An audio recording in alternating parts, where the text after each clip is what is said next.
हमारे साथ हैं आज दो वरिष्ठ पत्रकार। पहले प्रवीण वागी जी हमारे साथ बैठे हुए हैं और दूसरे तरफ हैं हमारे बीच प्रियरंजन भारती जी। सर, आप दोनों का बहुत बहुत स्वागत है। धन्यवाद। जिस चीज़ का इंतजार किया जा रहा था, लोकतंत्र के महापर्व का, बिहार में लोकतंत्र का महापर्व कब होगा, यानी बिहार विधानसभा चुनाव की तारीखों का ऐलान कब होगा, इसका इंतजार बेसब्री से बिहार में किया जा रहा था। और बिहार का चुनाव देश भर के लिए चर्चा का विषय हमेशा से रहा है।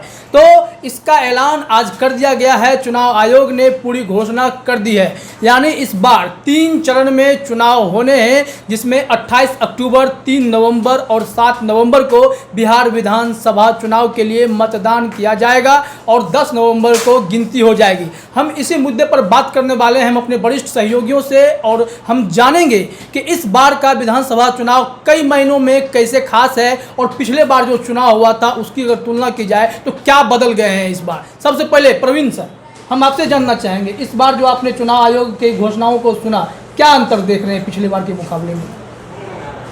पिछले बार के मुकाबले में ये चुनाव बिल्कुल अलग है और पिछली बार से इसकी तुलना नहीं की जा सकती है, इसलिए कि सब कुछ इसमें बदला हुआ है जी।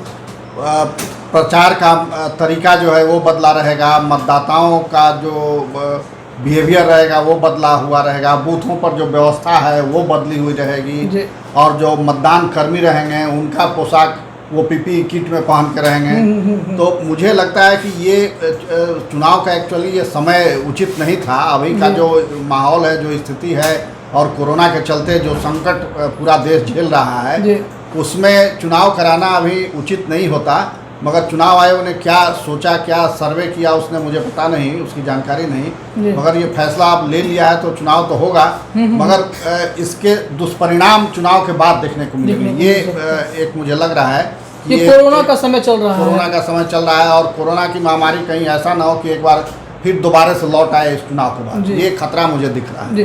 अब इसमें शामिल करेंगे प्रियरंजन सर, आपसे हम जानना चाहेंगे कि इस बार का जो आप चुनाव देख रहे हैं, तो चुनाव आयोग ने जो घोषणा की तो दायरा बड़ा हो गया, फेज कम कर दिया गया कि 3 फेज में करने हैं। पिछले बार 5 चरण में चुनाव हुए थे, इस बार 3 फेज में कर दिया गया। तो क्या ये जो पूरा आप देखते हैं इस चीज़ को, चुनाव का भी एक चुनाव खर्च हो तो इस पर देश पे कितना बोझ पड़ने वाला है, बिहार पे क्या असर पड़ेगा इसका? ये सबसे पहला असर तो यही पड़ा कि चुनाव जो पिछले 2015 को आप याद करिए तो 5 चरणों में चुनाव हुए थे, और तब ये महामारी जो वैश्विक महामारी है कोरोना, ये नहीं थी।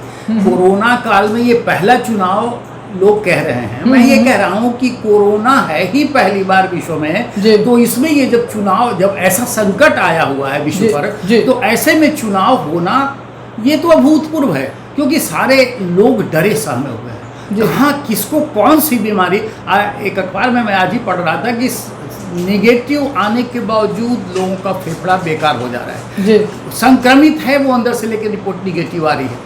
हर आदमी डरा हुआ, सहमा हुआ है। ऐसे में चुनाव आयोग अपनी जिम्मेवारियां पूरी करने के लिए चुनाव जबरदस्ती, मुझे लग रहा है कि ये जबरदस्ती थोपा जा रहा है मतदाताओं, ये चुनाव थोपा गया है। अच्छा, एक चीज़ देखा जाए, कहा जाता है कि जब भी कोई चुनाव होता है तो देश की मुद्रास्फीति जो है वो भी बढ़ जाती है, महंगाई बढ़ने की बात हो जाती है। तो ऐसे परिस्थितियों में इस बार जो 3 चरण में चुनाव किया गया, लेकिन जो व्यवस्था आप देखिए कोरोना के चलते इतनी बड़ी व्यवस्था की जा रही है, कितना बड़ा खर्च, क्या असर पड़ रहा है इसका? नहीं, बिल्कुल असर तो पड़ेगा, ये महंगाई बढ़ेगी स्वाभाविक रूप से, और ये भी गारंटी नहीं है कि सारे लोग, मतदाताओं में कितना प्रतिशत मतदान हो पाएगा, ये $1 मिलियन क्वेश्चन है, क्योंकि लोग डरे समय हुए जा नहीं पाएंगे।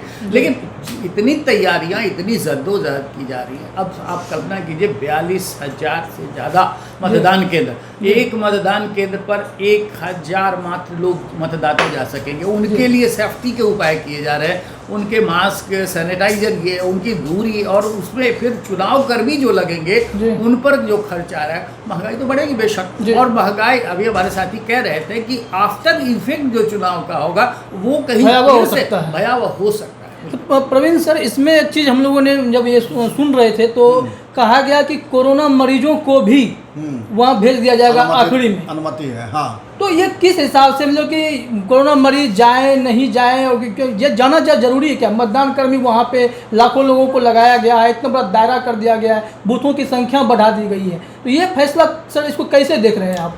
कोरोना को लेकर के जो प्रोटोकॉल घोषित किया गया है और पूरे विश्व में लागू है, उसका भी ये उल्लंघन है। जी क्योंकि प्रोटोकॉल में ये कहा गया कि जो पॉजिटिव केस हैं कोरोना से पीड़ित जो मरीज हैं वो आइसोलेशन में रहेंगे, जी किसी के संपर्क में नहीं आएंगे, कहीं बाहर नहीं निकलेंगे। जी मगर चुनाव आयोग कह रहा है कि वो भी बाहर जाकर के बूथ पर जाकर के वोटिंग कर सकेंगे। जी पहले ये कहा जा रहा था कि उनके घर पर व्यवस्था की जाएगी वोटिंग की, जी जी मगर आज जो चुनाव आयोग ने घोषणा की उसमें कहा कि वो अंतिम 1 घंटा उनके लिए टाइम बढ़ा दिया गया है जी। बूथों पर, और वो जा करके वहाँ वोट करेंगे। जी तो ये कितना खतरनाक होगा इसका शायद अनुमान चुनाव आयोग को नहीं नहीं। है, और ये उस प्रोटोकॉल का भी उल्लंघन है जिसका पूरा विश्व पालन कर रहा है, अपने देश में भी उसको फॉलो किया जा रहा है, जी ये उसका भी उल्लंघन है।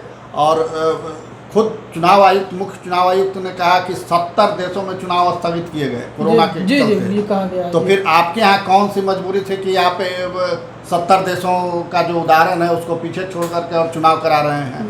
एक ये तो इसमें सर बड़ा सवाल उठ कौतूहल जाता का है विषय हो गया। कि चुनाव आयोग ने यह भी कहा कि सिर्फ और सिर्फ वर्चुअल रैलियां होंगी, वर्चुअल रैलियां होंगी, और इसके अलावा जो राजनीतिक दल थे वो शुरू से इस बात का विरोध कर रहे थे कि समय सही नहीं है चुनाव कराने का, जिनको चुनाव लड़ना है वो लोग खुद विरोध कर रहे थे कि जब रैलियां ही नहीं होगी तो हम लोग चुनाव कैसे करेंगे। तो फिर इस तरह का फैसला क्यों आ रहा है सर? नहीं, जो सत्तारूढ़ पार्टी था वो विरोध में नहीं था, वो तो पक्ष में था कि चुनाव हो जाए, समय पर हो। जी जो राष्ट्रीय जनता दल है उसने जरूर विरोध किया था शुरू में, मगर जी। बाद में वो भी चुनाव के उसमें सहमति उसने दी कि हाँ जी। ठीक है चुनाव होगा तो हम शामिल होंगे, मगर शुरू में विरोध उसने किया था। हम्म। तो राजनीतिक दलों को तो ये दिख रहा है कि अगर विधानसभा का कार्यकाल समाप्त हो गया, राष्ट्रपति शासन लग जाएगा, तो फिर जो विधायक हैं वो बेरोजगार हो जाएंगे। तो कैसे उनकी रोजी रोटी चलती रहे, उनका जो विधायकी है वो बची रहे, इसके लिए ये चुनाव कराया जा रहा है। चुनाव आयोग राजनीतिक दलों से राय ली, राजनीतिक दलों ने राय दी कि हाँ चुनाव होना चाहिए। इसका आर्थिक दुष्परिणाम भी होगा, कोरोना वाला दुष्परिणाम तो होगा ही, दूसरा पहलू है कि आर्थिक दुष्परिणाम भी होगा। चुनाव में बड़े पैमाने पर आर्थिक लेन देन होता है, माने जी। खर्च होता जी। है, काफ़ी राशि खर्च होती है, पॉलिटिकल पार्टियों द्वारा, उम्मीदवारों के द्वारा खर्च की जाती है, और उससे एक रोजगार का नया सृजन होता है। जी पोस्टर लगाने वाले, तरह तरह का झंडा बना करके बेचने वाले, माइक वाले, टेंट हाउस, कुर्सी हाउस, ये सब जो हैं उनका, ये हेलीकॉप्टर वाले लोग और लाखों कार्यकर्ता इसमें जुटते थे, तो जी, उनका भी सर, कुछ उनका सब कुछ इसमें खत्म हो गया। आमदनी कुछ होती थी। तो ये सारा कुछ अब नहीं हो पाएगा। वर्चुअल रैली यानी आप कमरे में बैठे बैठे संबोधित करेंगे जी। तो आपकी बात ही मतदाताओं तक नहीं पहुंच पाएगी। जी, 7 जी। करोड़ से अधिक, लगभग 8 करोड़ मतदाता हैं, वोटर हैं बिहार में। जी जी तो वर्चुअल रैली से आप कितने लोगों तक पहुंच सकेंगे? बिल्कुल, ये जी। संभव नहीं कि वर्चुअल रैली से आप 8 करोड़ लोगों को एड्रेस कर सकें, अपनी बात पहुंचा सकें। जी तो सर ये इसमें- आधा अधूरा चुनाव हमको जी लगता है। हम प्रियरंजन सर से जानना चाहेंगे कि वर्चुअल रैली के सहारे छोड़ देना, और कि 5 लोग ही जाएंगे, एक घर पे संपर्क करने के लिए भी जाएंगे, गाड़ियां भी 5 निकलेंगी, लेकिन एक परिस्थिति आप बिहार का ये भी देखिए कि जब भी कोई विरोध प्रदर्शन होता है तो कोई कोरोना, कोई लॉकडाउन का कोई पालन नहीं किया जा रहा। ऐसे में चुनाव आयोग की इस गाइडलाइन का कितना असर पड़ने वाला है? मुझे नहीं लगता कि गाइडलाइन का अच्छा सा पालन हो पाएगा। हालांकि लोग गांव देहात में आज भी देखिए तो लोग पालन नहीं कर रहे हैं, लेकिन बीमारियां भी गांव देहात में जिस तरह से फैल रही हैं वो रिवील भी नहीं हो पा रहा है। लोग जान भी नहीं रहे कोरोना है या नहीं है, उनको जांच नहीं करवाते, जांच समय पर नहीं होता, मौत के शिकार हो जा रहे हैं। तो ऐसी स्थिति में जो आप ये जानना चाह रहे हैं गाइडलाइंस का पालन, मुझे नहीं लग रहा है कि गाइडलाइंस का पालन होगा। और सबसे बड़ी बात है गाइडलाइंस का जब पालन नहीं होगा तो फिर कोरोना संक्रमण के बचाव के सारे मापदंड, सारे उपाय धरे के धरे रह जाएंगे, बीमारी फैलेगी। बिल्कुल बिल्कुल। जब हमारे मित्र कह रहे थे कि 70 देशों की जो परिभाषा बनी चुनाव नहीं कराने की, उसे लांघ करके चुनाव आयोग को क्या आन पड़ी थी कि बिहार का चुनाव कराएं। मुझे नहीं लगता है कि चुनाव कराने की कोई बहुत ज़्यादा आवश्यकता थी। चुनाव आयोग चाहता तो इसे टाल सकता था, चाहता तो 2-4 महीने बाद जब ये संक्रमण का दौर खत्म हो जाए तब कराता। कोई पहाड़ तो टूट नहीं रहा था। सरकार तो वही रहती, अगर हम एक्सटेंड कर देते चुनाव को, आगे ले जाते 4-5 महीने तक, तो कोई परिस्थितियाँ, धरती नहीं पड़ जाती, पहाड़ नहीं टूट पड़ता। लेकिन अब पता नहीं क्यों, किस जिद में ये चुनाव कराया जा रहा है, वो चुनाव आयोग समझे, बाकी सरकार समझे। तो सर एक चीज़ और हम लोग चलते चलते इसको बाइंड अप भी करेंगे कि ताकि जो जिले वाइज इसका ये बता भी दिया गया है कि किस किस जिले में कब कब मतदान होंगे और इसकी अधिसूचना भी जारी कर दी जाएगी। लेकिन सर बात वही घूम फिर के आती है कि बिहार विधानसभा चुनाव जो इस जल्दबाजी में की जा रही है, तो क्या इसके जो दुष्परिणाम की आप बात कर रहे थे सर, कि वो दुष्परिणाम लोगों को एक बार फिर से समझाइए कि ये चीज़ें जो हैं क्या दुष्परिणाम लेकर आएंगी लोगों के बीच। दुष्परिणाम तो ये होगा कि सरकारी खर्च इस चुनाव में बढ़ेगा जी। तो वो सरकारी खर्च बढ़ेगा तो वो बोझ जनता पर आएगा, पब्लिक का पैसा उसमें खर्च होगा, सरकार खर्च करेगी। दूसरे की राजनीतिक दल जो खर्च करते थे, उम्मीदवार जो खर्च करते थे, वो खर्च कम हो जाएगा उनका। तो उस खर्च से एक आर्थिक विस्तार होता था और रोजगार का जो अवसर एक मिलता था लोगों को, वो अवसर इस बार नहीं मिलेगा, छिन जाएगा। तो ये दूसरी क्षति होगी, सरकारी खर्च बढ़ेगा और जो जनता के लिए जो खर्च होता था वोटरों के तक पहुंचने के प्रक्रिया में जो पॉलिटिकल पार्टियां खर्च करती थी वो खर्च घट जाएगा।